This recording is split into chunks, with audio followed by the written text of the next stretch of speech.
Sir बगल में आपका 7,000 बच्चा पढ़ रहा है, 7,000 बच्चा पढ़ रहा है। ये बिहार के 6 जिलों में इस तरह का धमकी किया गया है। ये धमकी छठा बार हुआ है।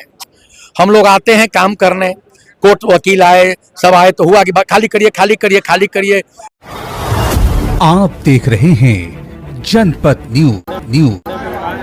पटना सिविल कोर्ट को एक बार फिर से मेल के थ्रू बम से उड़ाने की धमकी मिली है। नमस्कार, आप जनपद न्यूज देख रहे हैं, आपके साथ मैं हूं राकेश। छठी बार पटना सिविल कोर्ट को मेल के थ्रू, लेटर के थ्रू बम से उड़ाने की धमकी मिली है। पूरी स्थिति आपको दिखा रहे हैं कि जितने भी वकील है जो कोर्ट के अंदर रहते हैं काम करने के लिए, बाहर करेंगे, लेकिन इस बार सुरक्षा को लेकर बाहर तो किया गया उन्हें, लेकिन इस बार वो लोग धरना कर रहे हैं और एसएसपी की जो गाड़ी थे उसको भी घेर लिया गया था। इनका कहना कि बार बार ये धमकी मिल रही बम से उड़ाने की, अभी तक कार्रवाई क्यों नहीं हुआ है। बात करेंगे कुछ एडवोकेट से और जानने की कोशिश करेंगे कि बार बार जो धमकी मिल रही है तो उसको लेकर ये लोग बाहर में, तो इनको सुरक्षा को लेकर बाहर किया गया, लेकिन ये लोग बाहर में धरना भी कर रहे हैं। इनसे बात करते हैं और जानते हैं। फिर से धमकी मिली है बम से उड़ाने की, क्या ये धमकी छठा बार हुआ है, 6 या 7 बार हो चुका।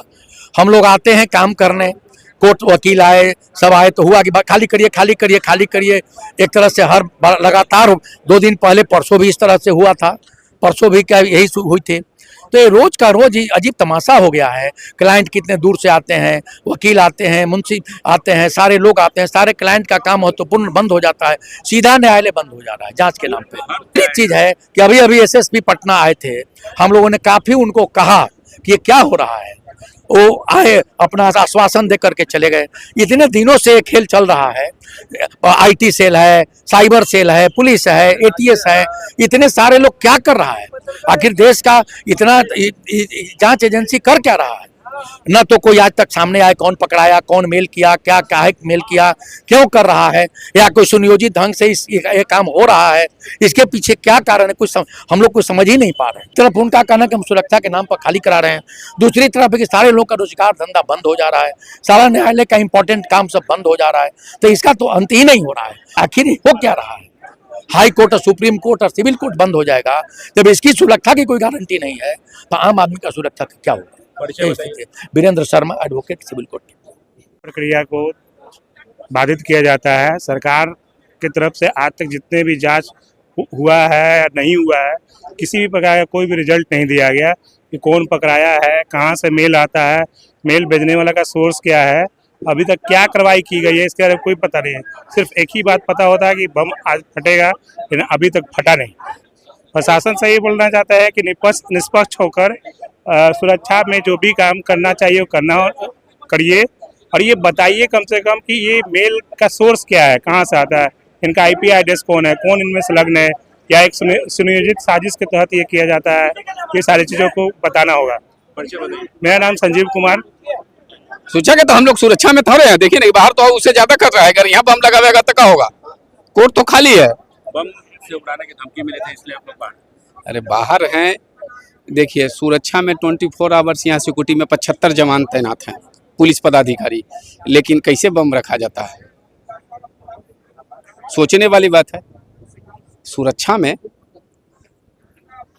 अगर मान ली कि सही है, नहीं रखा गया तो फिर बंद क्यों हुआ? अरे हम लोग क्लाइंट आता है, हम लोग आते हैं, घर द्वार छोड़ के आते हैं कोर्ट में काम करने के लिए, 2 पैसा कमाने के, हम ही रोजगार है, हमनी के महीना जज के तरह ना मिलता है। ये न्यायालय है, लोग न्याय के लिए कोर्ट में आते हैं, यहाँ से इस न्यायालय से न्याय नहीं मिलती है। ये आपका टेक्नोलॉजी इतना डेवलप टेक्नोलॉजी है, यहाँ छठी बार है, आप छठी बार में आपका टेक्नोलॉजी क्या काम कर रहा है? छठी बार कौन भेज रहा है, किसने भेज रहा है मेल, आप उसको पकड़ नहीं पा रहा है। ये न्यायालय है, न्यायालय को जब न्याय नहीं मिलेगा तो और कहाँ किसको क्या न्याय मिलेगा? यही कहना कि जो इतना आपका क्या टेक्नोलॉजी डेवलप है, आप छठी बार करने के बावजूद भी आप उसको नहीं पकड़ पा रहे हैं। परिचय बताइए। मेरा नाम सुबोध गोस्वामी है, मैं ही के एडवोकेट है। देखिए, जो ये 5 बार छठी बार जो घटनाएं हुई है काफी दुखी और निंदनीय है। बार बार हम सुशासन की बात करते हैं, लेकिन जब जहां न्याय की देने की बात होती है, वहीं जब लोग असुरक्षित महसूस करते हैं तो कितना पीड़ादायी होता है। प्रत्येक लोग एक दूसरे पर आरोप लगाते हैं कि कौन सा क्या है, लोग मजाक बनाकर रख दिए हैं। किसी आदमी को कोई जवाब नहीं मिल पा रहा है कि 7-7 बार ऐसी घटनाएं मिल जाती है। अभी बम ब्लास्ट की बात है, लेटर बम है ना। अब स्थिति ऐसा होगी कि हम क्या कर सकते हैं, किसको क्या बोल सकते हैं। सुरक्षा को भी ध्यान में रखते हुए अगर कोई कांड हो जाता है तो उस पर भी इल्जाम है। तो जानकारी जिस तरीके से हम सुरक्षा, जिस तरीके से जो लोगों को जानकारी मिल पा रही है, कोर्ट से बाहर हो रहे हैं, लेकिन ये बार बार और उसके बाद भी सुरक्षा नगण्य की बात है, तो ये काफी पीड़ादायी होता है। कैसे कोई काम करेगा जब आदमी खुद ही वो अधिवक्ता, चाहे जज हो, चाहे पुलिसकर्मी हो, चाहे जो भी हो, खुद ही असुरक्षित महसूस करेंगे तो हम दूसरे की मदद कैसे कर पाएंगे। तो मुझे लगता है कि इसकी निष्पक्ष जांच होनी चाहिए। और ये बार बार जो चीज है, ये बार बार जो लेटर बम के द्वारा जो है लोगों को डराया जाता है, इसकी गहन छानबीन करके वैसे लोगों पर कार्रवाई की जानी चाहिए। Anshuman, executive member, Patna civil court. हम लोग अधिवक्ता लोग न्याय के मंदिर में लोगों के न्याय दिलाते हैं, चाहे अपराधिक हो, क्रिमिनल हो, साधु संत सबको न्याय दिलाते हैं। और हमारे घर सुरक्षित है, सुरक्षा कौन करेगा? सुरक्षा पुलिस करेगी। ये न्यायपालिका पर चैलेंज है कि एक समय में 1 बजे बम सुराने की धमकी मिला, और ये न्यायपालिका पर नहीं है, पटना उच्च न्यायालय से मुख्य न्यायाधीश से मांग करता हूँ कि इसमें जो है संज्ञान लीजिए और संज्ञान लेकर इस पर कड़ी से कार्रवाई किया जाए ताकि अधिवक्ता सुरक्षित महसूस कर सके।